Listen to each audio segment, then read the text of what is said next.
Dalam kehidupan ini menderita. Dalam kehidupan yang akan datang juga menderita. Pelaku keburukan menderita karena perbuatan buruk yang dilakukan. Bahagia dan menderitanya hidup kita tergantung pada perbuatan kita. Sugihoto Namo Buddhaya.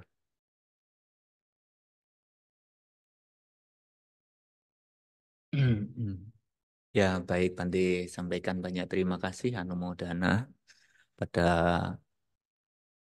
yayasan dan juga segenap pengurus wihara sama Kiwirya dan Ibu Bapak Saudara sekalian yang pada kesempatan ini bisa hadir untuk kita bersama-sama melakukan puja pada Tiratana Buddha, Dhamma, dan Sangha, baik yang hadir melalui online ataupun yang langsung hadir di ruangan ini. Para Romo Ramani, Ibu Bapak Saudara sekalian, hari ini kita membahas satu tema tentang surga dan neraka. Yang kalau di Indonesia itu dagangan yang laku kencang. Tapi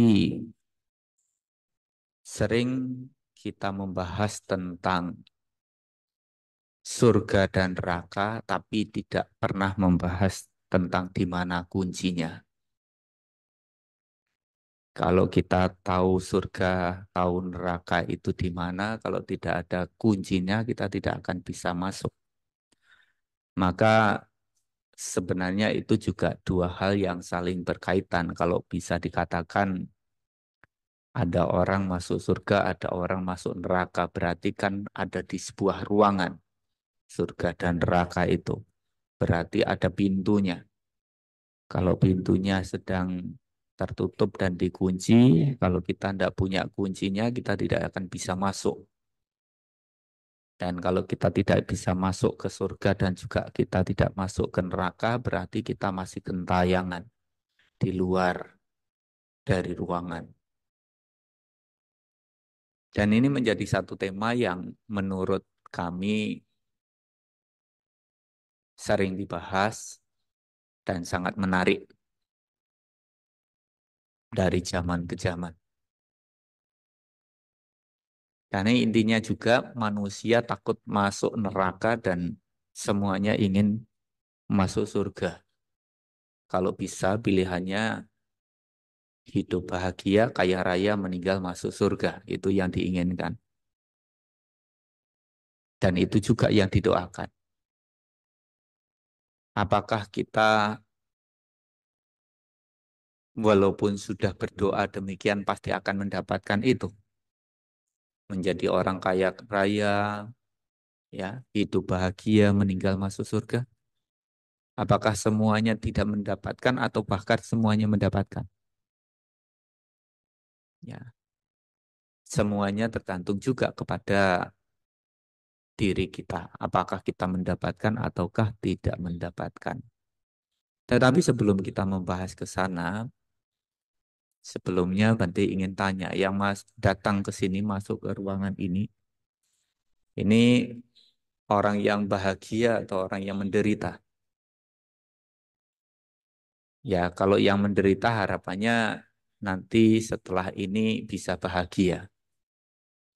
Kalau yang sudah bahagia, ya semoga nanti bisa mempertahankan kebahagiaannya dan pulang dengan bahagia.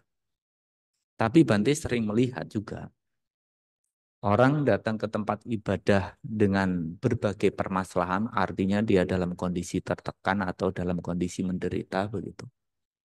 Tapi pulang dari tempat ibadah itu juga tetap menderita dan itu tidak sedikit. Masih tetap banyak orang merasakan itu sehingga akhirnya seolah-olah kita tidak mendapatkan manfaat dari kita pergi ke tempat ibadah karena berbagai macam permasalahan-permasalahan kita yang membuat kita tertekan, membuat kita tersiksa, membuat kita menderita, tetap kita alami. Nah, maka karena itu harapan Bante, nanti yang datang ke sini ini pulang dengan bahagia. Yang datang dengan bahagia, semoga mampu mempertahankan kebahagiaan dan bahkan meningkatkan kebahagiaan yang telah dirasakan. Karena guru agung kita sendiri juga sampaikan bahwa ya kita sepatutnya mengorbankan kebahagiaan yang kecil demi untuk memperoleh kebahagiaan yang lebih besar. Kalau yang datang dengan penderitaan, pulang dengan penderitaan, ya kita jawab saja. Kasihan sekali. Kasihan sekali. Nah, para Romo, Ramani, Ibu, Bapak, Saudara-saudara sekalian. Kita menjadi pelaku dari perbuatan kita sendiri, dari hidup kita sendiri.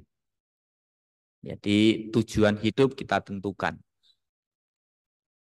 Masalah nanti tercapai atau tidak tercapainya tujuan hidup itu tergantung sepenuhnya pada upaya-upaya yang kita lakukan.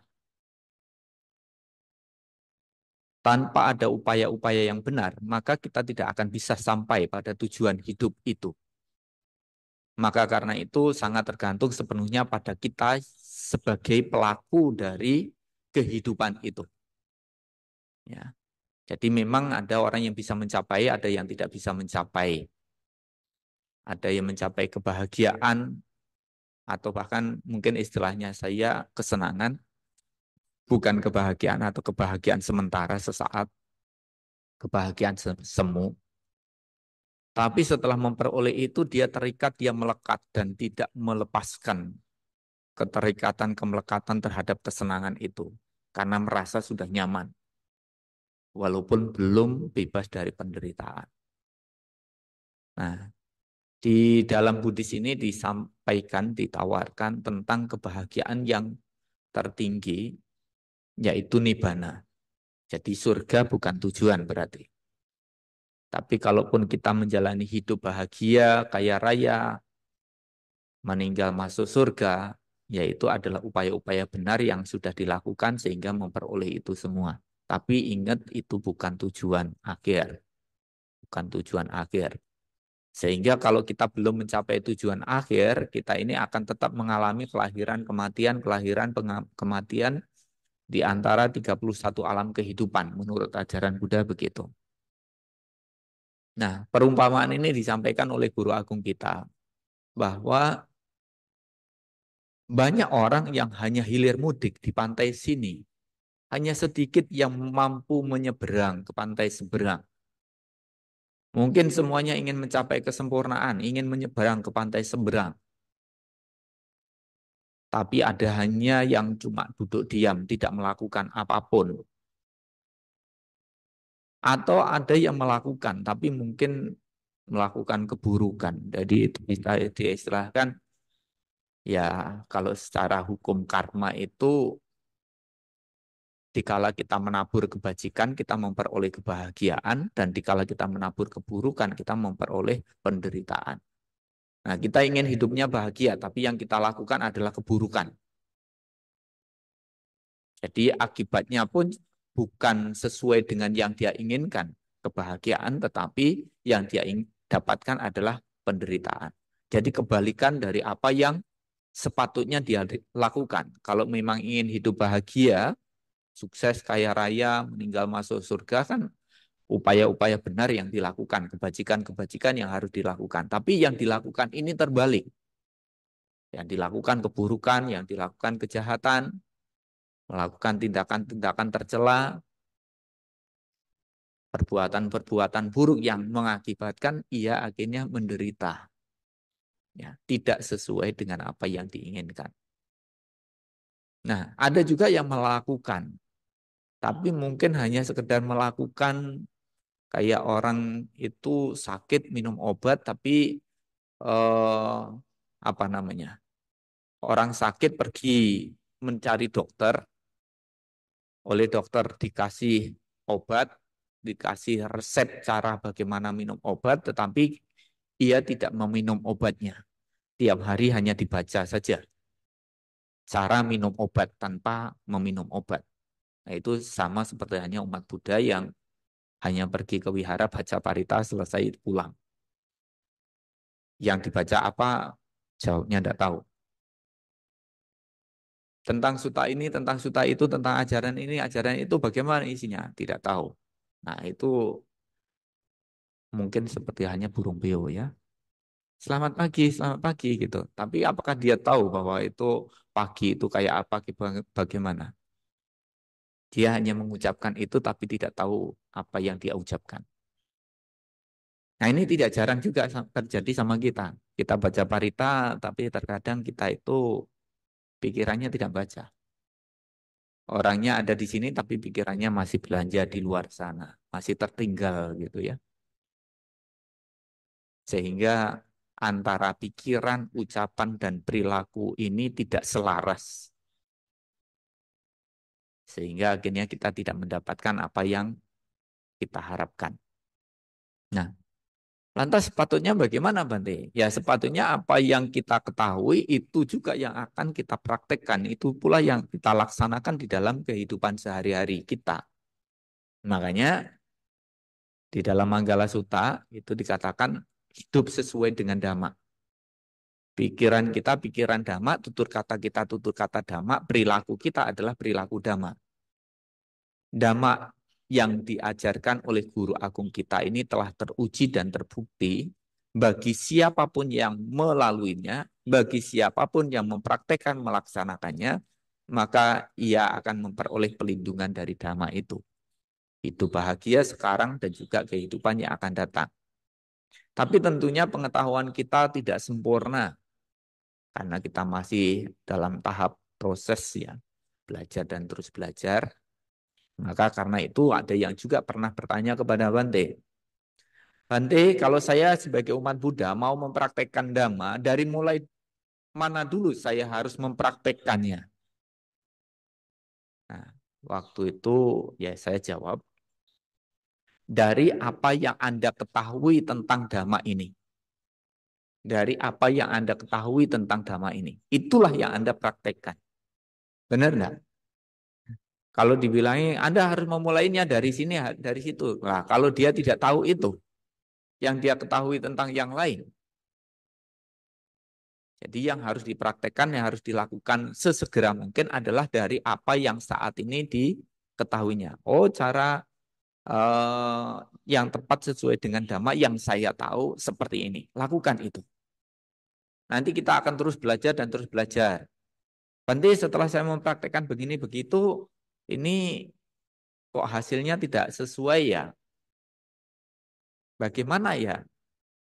Oh, Anda harus mempraktekkan melaksanakan ini dan itu supaya semakin sempurna, semakin eh, sebabnya sempurna, semakin besar pula kondisi kebajikan yang kita peroleh dan kebahagiaan yang kita dapatkan.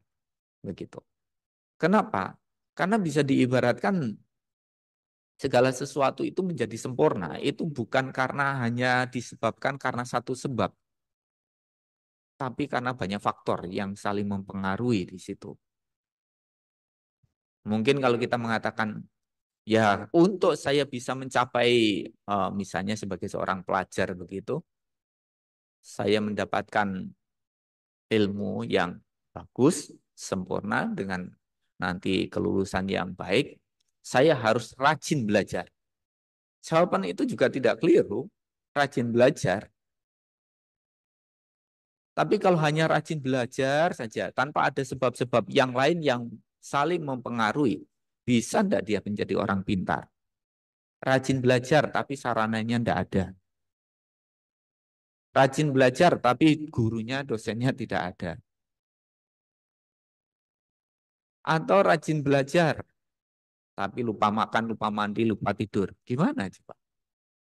Jadi itu saling kait-mengkait. Sarana, fasilitas, kondisi yang lainnya itu saling mempengaruhi. Sehingga kadang-kadang begitu semua kondisinya itu semakin sempurna, semakin baik, maka semuanya bisa berjalan dengan baik.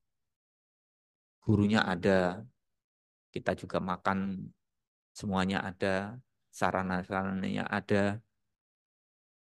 Tapi ternyata kita tidak mampu membayar sekolah kuliahnya. Sarana yang lain ada, tapi hanya karena satu hal, ya itu juga tidak kita dapatkan dengan lancar. Maka karena itu saling berkaitan, saling berhubungan. Nah, Ibu Bapak Saudara sekalian, Bante hari ini mengajak Ibu Bapak Saudara sekalian bukan untuk membaca keluar, bukan untuk membicarakan tentang penderitaan-penderitaan yang ada di luar kita. Bante, saya menderita, tidak punya ini, tidak punya itu, saya tidak mencapai ini, tidak mencapai itu dalam hal yang ada di luar kita. Karena itu akan terus terjadi pada diri kita. Dikala kelahiran itu terjadi. Jadi selama kelahiran itu terjadi pada diri kita akan menderita karena punya tubuh jasmani, ya menderita karena jasmaninya juga. Saya menderita karena kepala, karena kaki, karena sakit, perut, dan lain sebagainya. Semuanya akan menimbulkan derita dalam diri kita karena kelahiran kita. Nanti saya menderita karena tidak terpenuhi sandang pangan papan. Ya iya, memang karena kita sudah dilahirkan, dan itu menjadi kebutuhan-kebutuhan kita, akhirnya kita mengalami penderitaan karena itu. Nanti saya menderita, tidak punya teman yang baik, tidak punya pasangan yang baik, dan lain sebagainya. Dan itu akan terus terjadi sama diri kita dikala kita mengalami kelahiran, dan kemudian kita tidak mendapatkan apa yang sesuai dengan harapan kita. Nah, apakah kita akan terus mengalami demikian? Apakah kita tidak jenuh dengan kondisi kelahiran yang mengalami penderitaan berulang-ulang demikian? Kalau saya pribadi, ya mohon maaf, capek sekali, bosan sekali, bosan sekali. Mengalami kelahiran kematian berulang-ulang itu rasanya capek. Cuma ganti casing saja, ganti casing saja. Nanti ketemu lagi si A, mungkin si A-nya sudah lupa, tapi kita tahu, oh si A ini, begitu kan. Ganti casing dia, kayak gini. Dulunya begini, sekarang ganti casingnya seperti ini. Ya ada yang ganti casingnya baik, ada yang ganti casingnya tidak baik. Ya. Dan bagi yang casingnya baik ya selamat. Bagi yang tidak casingnya baik ya teruslah berusaha, teruslah berjuang karena hidup itu kan sebuah proses yang memang kadang-kadang jatuh bangun, kadang kondisinya baik, kadang kondisinya tidak baik. Kadang yang lahir di alam manusia, ada yang terlahir di alam yang derita, ada yang terlahir di alam bahagia. Itu semuanya hanya proses kehidupan antara kelahiran dan kematian yang mutar gitu aja.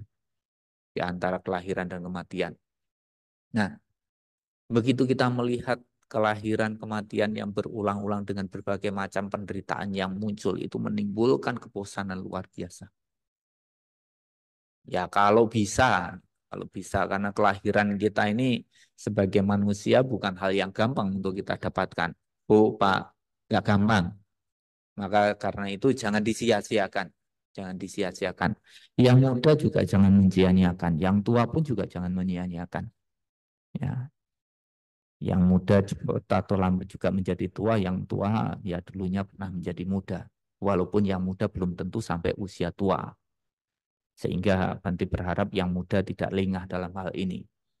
Bante, saya muda belum tentu akan terjadi begitu pada hidup saya. Tidak akan terjadi demikian pada hidup saya. Tidak ada yang pasti. Semuanya itu bisa terjadi karena kondisi. Begitu. Nah, apa yang harus kita lakukan, Bante, kalau begitu, Bante? Mari kita semuanya berfokus pada batin kita. Berfokus pada batin kita. Kalau kita belajar ajaran agama juga bukan hanya sekedar belajar tentang mereknya apa, Bante. Modelnya bagaimana, Bante. Bentuknya kayak apa. Bukan hanya terpaku pada bungkus merek dan modelnya. Tapi cobalah kita masuk ke dalamnya sampai kita akhirnya benar-benar mendapatkan manfaat dari isinya itu. Nah, seperti yang tadi Banti sampaikan, di Indonesia khususnya itu sangat-sangat apa? Dipengaruhi hanya pada hal-hal yang di luar, bukan esensi pada intinya, pada kedalamannya, pada manfaatnya. Orang menganggap modelnya berbeda saja sudah pasti ini tidak bagus. Ini mereknya kayak gini, tidak tertarik. Ini modelnya begini, modelnya begitu. Tidak sesuai dengan keinginan saya. Nah, cuma permasalahannya apakah ajaran itu mengikuti keinginan kita baru kemudian kita merasa sesuai? Apakah kita yang akan menyesuaikan dengan ajaran agama itu, ataukah ajaran agama itu yang harus menyesuaikan dengan keinginan kita, baru kita merasa ini cocok bagi saya. Saya kalau ngikutin keinginan, saya rasa agama Buddha tidak cocok bagi saya, gitu. Ya, cocoknya kan pinginnya happy-happy saja. Tapi tidak begitu. Ternyata ajaran Buddha ini menunjukkan tentang kebenaran. Ini loh penderitaan. Loh, saya pengen bahagia kok ditunjukkan penderitaan. Ini loh penderitaan ini seperti ini, seperti itu, seperti ini, seperti itu. Dan ternyata orang yang tidak mampu untuk menganalisa dengan baik tentang penderitaan, dia sudah gagal dalam memperoleh kebahagiaan. Itu. Jadi kalau kita sendiri sudah tidak bisa mengidentifikasi penderitaan itu seperti apa, bagaimana, itu sebuah kegagalan dalam memperoleh kebahagiaan. Karena apa? Karena perumpamaannya itu seperti halnya mata uang. Antara kebahagiaan dan penderitaan itu sisi sebelah kiri dan sisi sebelah kanan dari sebuah mata uang. Maka di situ ada penderitaan, maka di situ pula ada kebahagiaan. Di mana ada kebahagiaan, di situ ada penderitaan. Nah, kita berfokus untuk memadamkan sumber penderitaan kita. Bukan hanya menyelesaikan yang kita anggap penderitaan yang di luar sana. Saya menderita karena tidak punya uang, akhirnya kita pergi kerja cari uang. Bukan hanya itu. Saya menderita karena tidak terpenuhi sandang pangan papan, makanya saya harus kerja keras untuk terpenuhinya sandang pangan papan itu. Bukan hanya itu bukan inti pada permasalahan. Tadi sudah saya sampaikan bahwa inti permasalahannya itu ada dalam diri kita, ada di dalam batin kita. Jadi itu bukan permasalahan utamanya. Jadi dalam hal ini, Andi sangat berharap Ibu Bapak saya sekalian jangan sampai mengorbankan kedamaian, kebahagiaan yang ada di dalam batin Ibu Bapak Saudara sekalian dengan hal-hal yang ada di luar diri kita. Ya. Jadi kalau kita sampai mengorbankan rasa tenang, rasa damai, rasa bahagia di dalam batin kita hanya untuk mencari mohon maaf kekayaan, kedudukan, kekuasaan, atau hal-hal yang bersifat duniawi yang lainnya, itu berarti kita salah total dalam melakukannya. Kenapa? Ya memang itu semua dicari oleh kebanyakan orang pada umumnya. Tapi itu hanya kebahagiaan sementara, itu hanya kebahagiaan di kehidupan kita sekarang, saat ini dikala kita masih hidup saat ini. Dan semua yang kita anggap kebahagiaan-kebahagiaan tadi yang ada dalam di luar dari pada diri kita, semuanya mau tidak mau cepat atau lambat itu akan kita tinggalkan. Mau tidak mau semuanya akan rusak, akan kita tinggalkan. Dan yang pastinya Ibu Asra sekalian, semua yang kita anggap kebahagiaan yang bersumber dari luar diri kita itu selalu menimbulkan penderitaan baru. Ya. Ada penderitaan yang menyertai dari kebahagiaan itu. Misalnya kita tidak punya HP, kemudian kita kerja keras, mulai menabung, dan kemudian kita bisa sukses membeli HP. Adalah satu kebahagiaan kita bisa membeli atau mendapatkan yang kita inginkan. Apakah tujuan kita hanya itu? Apakah tidak ada penderitaan karena HP itu? Tentu ada. Penderitaan yang pasti ada. Misalnya, tidak jarang juga baru di HP, begitu dipakai, jatuh. HP-nya baru, itu dipegang, terjatuh. Retak. Bahagia atau menderita? Menderita kita. Tapi itu baru. Jangankan sampai retak, kadang-kadang lecet aja udah penderitaan ya. Gitu. Atau mungkin lupa naruh, kemudian hilang, penderitaan juga. Maka karena itu, mari Ibu saudara sekalian, kita bukan fokus ke sana, bukan mencari hal-hal yang di situ. Karena sampai kapanpun seumpamanya Ibu saudara sekalian memfokuskan hidupnya hanya untuk hal itu, Ibu saudara sekalian selalu akan mengalami suka duka dalam kehidupan yang dijalani sekarang. Mendapatkan bahagia, kehilangan menderita. Akan mengalami begitu terus. Nah, tetapi kalau kita mau memfokuskan untuk memperoleh kebahagiaan yang di dalam batin kita, mari kita sesuaikan perbuatan kita, yang mana perbuatan ini menjadi sebab yang akan menentukan bahagia menderitanya kita, untuk mengarahkan dhamma ini ke dalam diri kita, ke dalam kehidupan kita. Maka di sini jangan disia-siakan waktu kita, jangan dibuang-buang waktu kita dengan mencari kekurangan, kelemahan, kesalahan, dan bahkan menghakimi orang lain. Kenapa ya teman saya kok begini ya Bante? Kenapa ya tetangga saya kok begitu Bante? Seberapa waktu akan kita gunakan hanya untuk mencari kekurangan, kelemahan orang seperti itu? Dan itu tentunya tidak ada gunanya, tidak ada manfaatnya. Ini beberapa kesempatan Bante sampaikan. Ibu saudara sekalian, kalau kita berkumpul bergaul dengan orang lain, cobalah kita itu menyuguhkan hasil dari olahan rohani kita. Hasil olahan dari rohani kita pergi ke wihara, baca parita, meditasi, atasilah. Wujudkan itu, olahan-olahan itu dalam tutur kata yang baik, dalam perilaku yang baik. Dengan siapapun kita berkumpul dan bergaul. Dan seperti apapun mereka timbal baliknya kepada kita, ingat tentang kebaikannya. Jangan ingat tentang keburukannya. Kenapa? Kalau kita ingat tentang keburukan dia, kita itu timbul tidak puas. Kita mungkin timbul jengkel, kita timbul marah. Lebih-lebih kalau kita baik sama orang itu. Saya loh Bante, baik sama dia, kenapa dia kok gitu sama saya?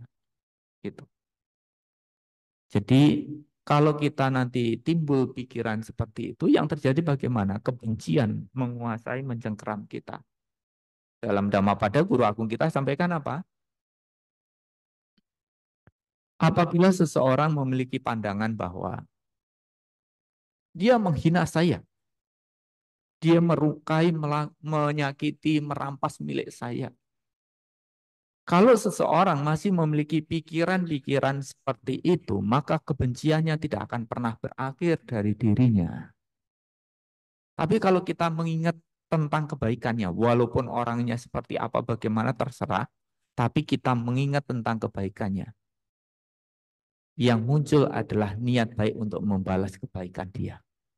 Gitu. Karena saya yakin bahwa saya sekarang adalah orang yang baik, bukan orang yang buruk. Sehingga kita akan mengingat kebaikan orang itu dan membalas kebaikan orang itu. Karena baik dan tidak baiknya orang itu kan juga relatif, tergantung dari sisi mana kita memandang. Sebaik-baiknya orang juga pasti ada buruknya juga. Seburuk-buruknya juga pasti ada baiknya. Kita juga sama di mata orang lain. Walaupun kita sudah melakukan sebisa semampu kita untuk menjadi orang baik, ya tetap saja ya orang tergantung memandang kita dari mana. Kalau dia suka sama kita ya dipuji-puji kebaikannya. Kalau orang yang tidak suka sama kita ya dicari-cari kejelekannya. Tapi kita tidak akan membiarkan pikiran kita begitu. Lihat saja kebajikan orang itu, kebaikan orang itu supaya kita ingat kebaikannya dan membalas kebaikan-kebaikan orang itu. Nah, saya sampaikan hal ini karena Bante juga melihat di dalam kehidupan yang nyata, banyak orang yang tidak lagi punya rasa terima kasih, tidak punya rasa balas budi, balas jasa, atau bakti kepada mereka-mereka yang pernah berjasa di dalam kehidupannya. Gitu. Jadi jarang ada orang yang memperoleh mendapatkan sesuatu dari pemberian orang lain dan mengucapkan terima kasih kemudian membalas, itu jarang sekali. Bahkan yang lebih parah daripada itu, sama orang tua aja tidak begitu. Apalagi sama orang lain gitu ya. Padahal kita menjadi ada sekarang, saat ini ada di sini, bisa sekolah, bisa kuliah, bisa terpenuhi semuanya yang menjadi kebutuhan kita. Ini dari hasil jerih payah, banting tulang, peras keringat dari orang tua kita. Tapi ada juga yang tidak beranggapan demikian, bahwa itu semuanya seolah-olah memang ya harus dilakukan oleh orang tua kepada kita, yang kita juga tidak harus terima kasih apalagi balas dibakti kepada beliaunya. Sehingga orang tua semakin tua semakin terlantar hidupnya. Atau bahkan mungkin juga karena faktor yang lain, pergaulan atau karena faktor keyakinan, anak tidak lagi hormat, tidak lagi bakti kepada orang tuanya. Sehingga semuanya mungkin akan punya pemikiran yang lain. Ya sudahlah Bante, nanti kalau anak-anak saya tidak hormat, tidak bakti sama saya, ayo kita membuat panti jompo. Itu kan pikiran solusi karena tidak diperhatikan anaknya. Saya tanya dan jawab dengan jujur. Ibu wasra sekalian punya anak. Apakah punya cita-cita nanti kalau tua mau pensiun di panti jompo? Tidak ada yang, tidak ada yang punya cita-cita begitu. Lah kalau pikirannya begitu lebih baik ikut saya saja jadi bante atau jadi atas silani, tinggal di wara. Benar enggak? Pilihannya kan begitu. Ngapain punya anak kalau ternyata anak dikandung, dilahirkan, dididik, dibesarkan, begitu kita sudah tua kita ditelantarkan. Ya kan? Tapi karena kita punya harapan nanti kalau kita tua, ada anak-anak di sekeliling kita menjaga, merawat kita, mengurusi dan berbakti kepada kita, maka karena itulah kita milihnya menjalani hidup sebagai seorang perumah tangga. Tetapi memang itu semuanya tidak akan terwujud kalau kita tidak hati-hati dalam mendidik putra-putri kita. Nah, kita bisa menjadi ada itu kan karena adanya orang tua yang ngandung kita, yang melahirkan kita, yang mendidik, membesarkan kita dengan susah payah untuk memenuhi semua kebutuhan-kebutuhan kita. Beliau telah memberikan, melakukan yang terbaik yang beliau bisa. Dan kita sebagai anak berupaya juga sepatutnya untuk bagaimana menjadikan diri kita sebagai pribadi yang baik, berbakti kepada orang tua. Dan ini semuanya tidak terlepas karena kita menyadari sepenuhnya bahwa orang tua memberikan, mewariskan tubuh ini kepada kita. Dan kita selain menjaga, mengurus warisan dari orang tua kita ini, ya dimandikan, dikasih makan, dijaga, dirawat, kita meningkatkan kualitas batin kita ini. Begitu kita mengerti dhamma dan kemudian diarahkan ke dalam batin sesuai dengan dhamma nusati itu disampaikan, dhamma telah sempurna dibabarkan oleh Sang Bagawa, berada sangat dekat, tak lapuk oleh waktu, mengundang untuk dibuktikan. Nah, dapat diselami oleh para bijaksana di dalam batin masing-masing. Jadi Bu Asrais kan belajar dhamma ini bukan hanya didengarkan, masuk telinga kanan, telinga kiri, atau langsung tertolak begitu saja. Coba kita masukkan ke dalam batin kita. Karena saya rasa tidak ada yang mampu membohongi batinnya. Tidak ada siapapun yang mampu membohongi dirinya sendiri. Jadi yang kalau disampaikan itu memang benar, kita akan mengatakan memang demikian adanya. Tapi kalau kita di luar, mungkin ya kita bisa membohongi banyak orang. Saya tidak yakin, saya tidak percaya, walaupun dalam hati saya yakin, saya percaya. Kalau orang menabur kebajikan, pasti akan memperoleh kebahagiaan. Kalau menabur keburukan, pasti akan mengakibatkan penderitaan. Mau agamanya apapun dia, kalau dia menabur keburukan, pasti hidupnya menderita. Tapi ya memang seperti yang tadi Banti bilang, ada juga yang mengatakan bahwa sebaik apapun kamu, kalau tidak menggunakan kunci punyaku, nggak bisa masuk, gitu kan. Padahal kuncinya ada pada perbuatan kita sendiri. Kuncinya ada pada niatan kita sendiri. Ya, jadi perbuatan kita menentukan bahagia menderitanya hidup kita. Walaupun misalnya mohon maaf, kita menjadi rohaniawan atau ada yang menjadi umat awam, ini bukan kunci, ini bukan jaminan gitu ya. Bukan jaminan orang itu pasti masuk surga. Padahal itu sudah jadi rohaniawan gitu ya. Beliau bukan orang yang memegang kunci surga bagi dirinya sendiri, apalagi bagi orang lain. Jadi mohon maaf, saya harus katakan, saya menggunakan jubah dan bahkan tidak berambut, itu bukan jaminan saya itu masuk surga. Jadi jangan karena, oh sudah pakai atribut keagamaan, oh dia pasti masuk surga, dia yang membawa kunci surga. Oh, kan. Jadi bagaimana Bante? Tergantung pada perbuatan yang dilakukan. Tapi memang harapan kita, idealnya ya, idealnya orang yang sudah belajar dharma, belajar agama dengan kusuk, perilakunya lebih baik daripada orang yang tidak pernah belajar. Tapi apakah ini menjadi jaminan? Tidak juga. Ada komunitas di dalam masyarakat yang muncul kemudian dikala ada orang-orang yang sering pergi ke tempat ibadah, itu perilakunya tidak bagus. Sehingga dia akhirnya menganggap dirinya lebih baik daripada orang yang sering pergi ke tempat ibadah itu. Dengan mengatakan, ya sejahat-jahatnya saya, tidak sejahat orang yang sering pergi ke tempat ibadah itu. Walaupun saya tidak pernah pergi ke tempat ibadah, setidaknya saya tidak berbuat buruk seperti orang yang sering pergi ke tempat ibadah.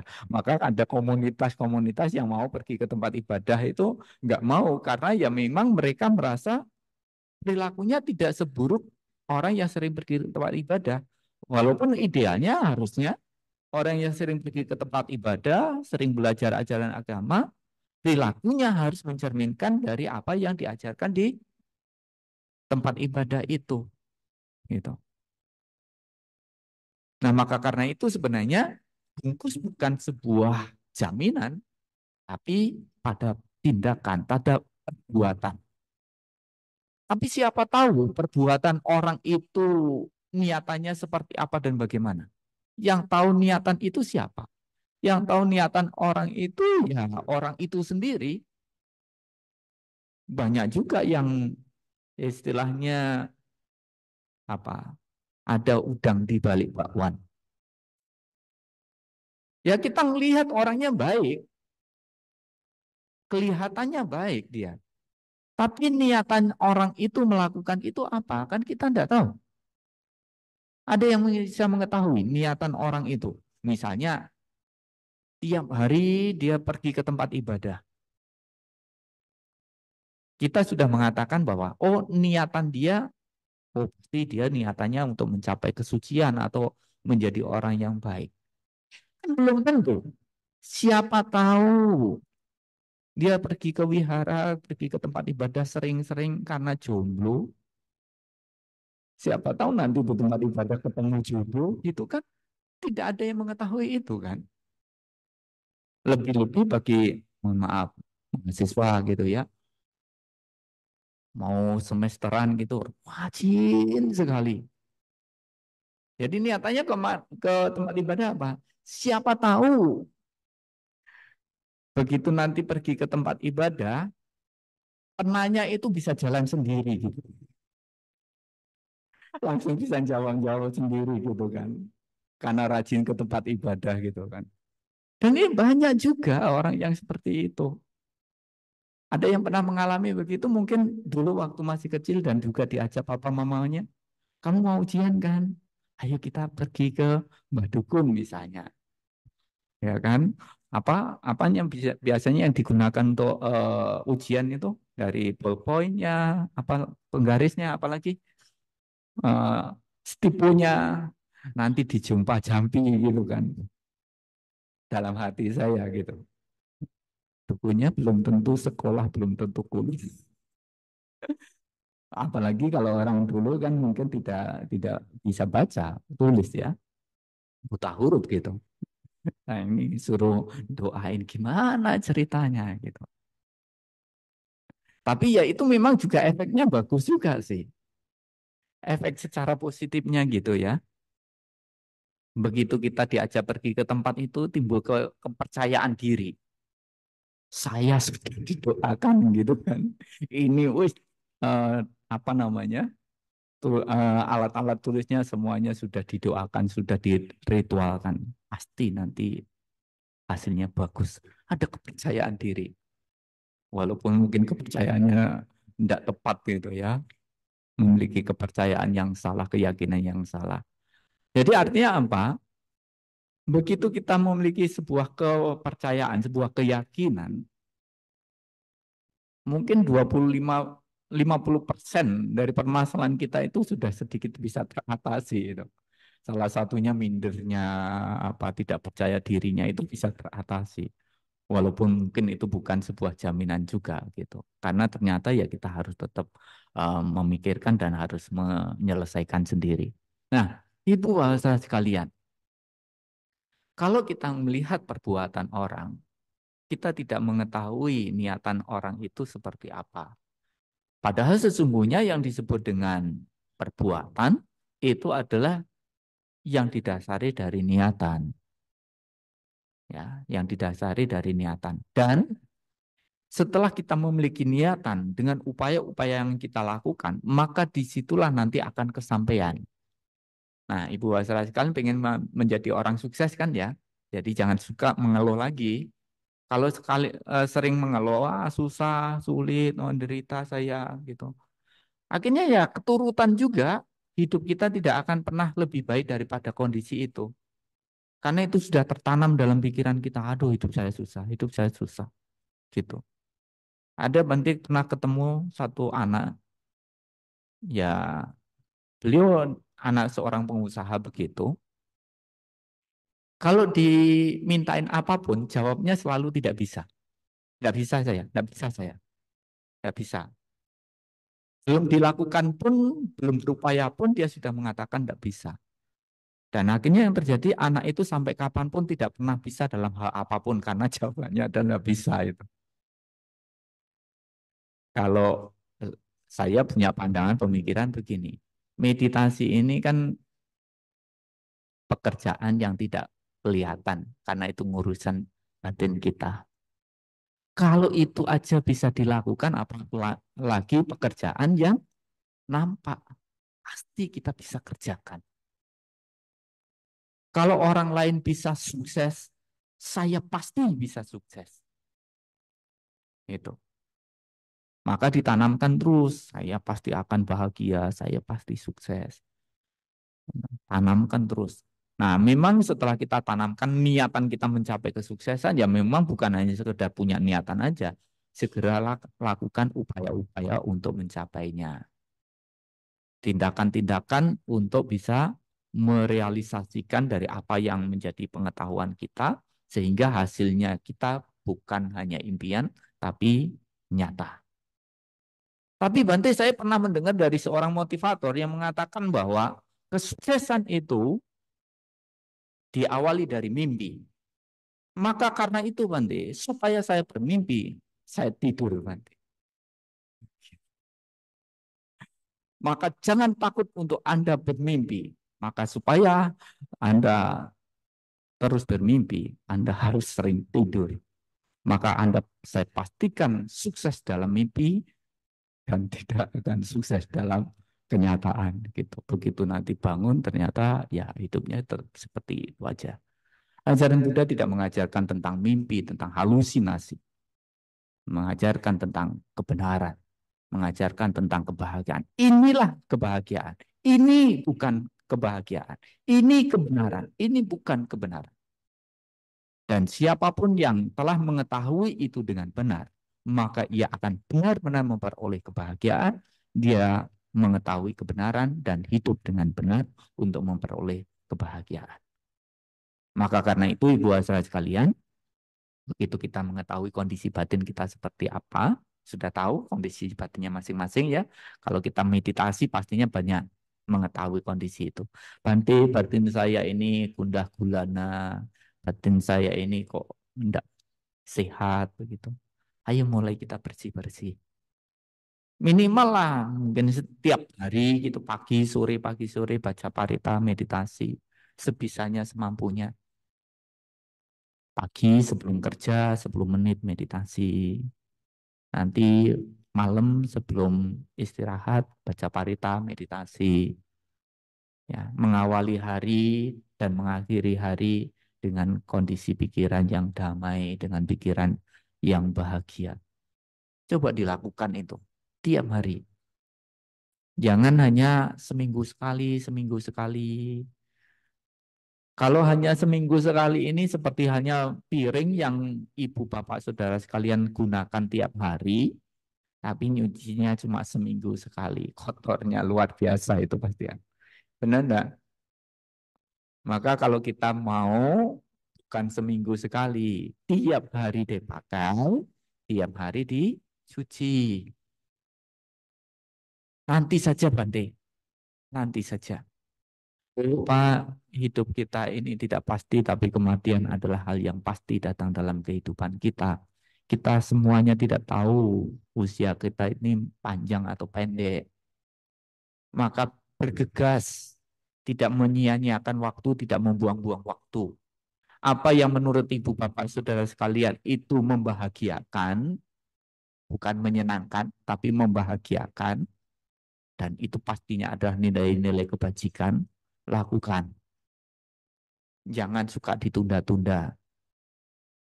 Nanti saya mau berbuat baik tapi menunggu undangan dulu ya. Tidak usah. Tidak usah diundang. Tidak usah diajak. Tidak usah ditelepon. Tidak usah di WA. Karena kita yang membutuhkan kebahagiaan itu, maka kita yang harus punya pengetahuan dan terampil menggunakan pengetahuan untuk berbuat kebajikan. Kalau saya tidak bisa berbuat baik, bagaimana Bante? Ya, setidaknya ada tidak berbuat buruk lah. Jangan sampai nanti malah sebaliknya berbuat baik tidak bisa berbuat buruk malah dilakukan. Gitu. Baca parita, meditasi pagi sore, membiasakan diri untuk melakukan hal-hal yang baik. Dan harus dipastikan bahwa itu semuanya membawa perubahan yang positif dalam buatan kita, dalam sikap kita, dalam perilaku kita. Jadi dari mulai mengetahui kondisi yang batinnya, mulai dikikis, disingkirkan debu-debunya, oh ini tidak baik, ini tidak baik, tidak baik. Singkirkan, singkirkan. Dari semua itu, cari yang baik-baik untuk dilakukan. Dari semua hal-hal yang baik, ya lakukan yang terbaik. Ya. Dan yang terbaik dari semua hal yang baik adalah tetap memiliki kesadaran dan kewaspadaan. Maka karena itulah Guru Agung kita sampaikan bahwa kewaspadaan adalah jalan menuju kekalahan, kelengahan adalah jalan menuju kematian. Kalau kita selalu sadar dan waspada dia tak akan mati, tapi barang siapapun yang lengah, meskipun hidup seperti orang yang sudah mati. Anda sadar, Anda bahagia, Anda lengah, Anda menderita. Anda sadar, damai, bahagia, itulah surga. Anda lengah, Anda tertekan, Anda tersiksa, Anda menderita. Dan itulah neraka. Dan kuncinya ada pada diri kita masing-masing. Semoga Ibu saudara sekalian bisa memiliki kunci surga dan segera melakukan tindakan konkret untuk merealisasi dari tujuan kehidupan kita. Jadi sekali lagi sampaikan banyak terima kasih Anumodana. Setelah sekian lama tidak ketemu, datang-datang pangling saya, bangunannya baru, umatnya juga banyak yang baru-baru. Salam kenal bagi yang belum kenal, yang sudah kenal ya temu lagi. Ya semoga dengan setiap pertemuan kita ada hal baru yang kita bisa tunjukkan, wujudkan, ada perubahan-perubahan positif yang kita bisa laksanakan. Semoga dengan kekuatan keyakinan pada Tiratana Buddha Dhamma Sangha, kekuatan kebajikan apapun yang telah kita lakukan, membuahkan kebaikan, membuahkan kebahagiaan. Semoga semuanya selalu sehat, selalu bahagia, panjang usia, banyak rezeki, dan terus bersemangat di dalam belajar Dhamma, mempraktekkan Dhamma, hingga akhirnya mampu merealisasi kebahagiaan tertinggi Nibbana. Semoga kebajikan ini mewujudkan bakti kita pada orang tua, bakti kita pada para guru, balas jasa kita kepada mereka yang berjasa dalam hidup kita. Semoga para leluhur-leluhur kita, semoga mereka semuanya berbahagia. Dan karena kebajikan ini pula, semoga semua berkah ada pada Anda. Semoga semua berkah menjadi nyata. Sapi sata bawantu sukitata. Semoga semua makhluk berbahagia.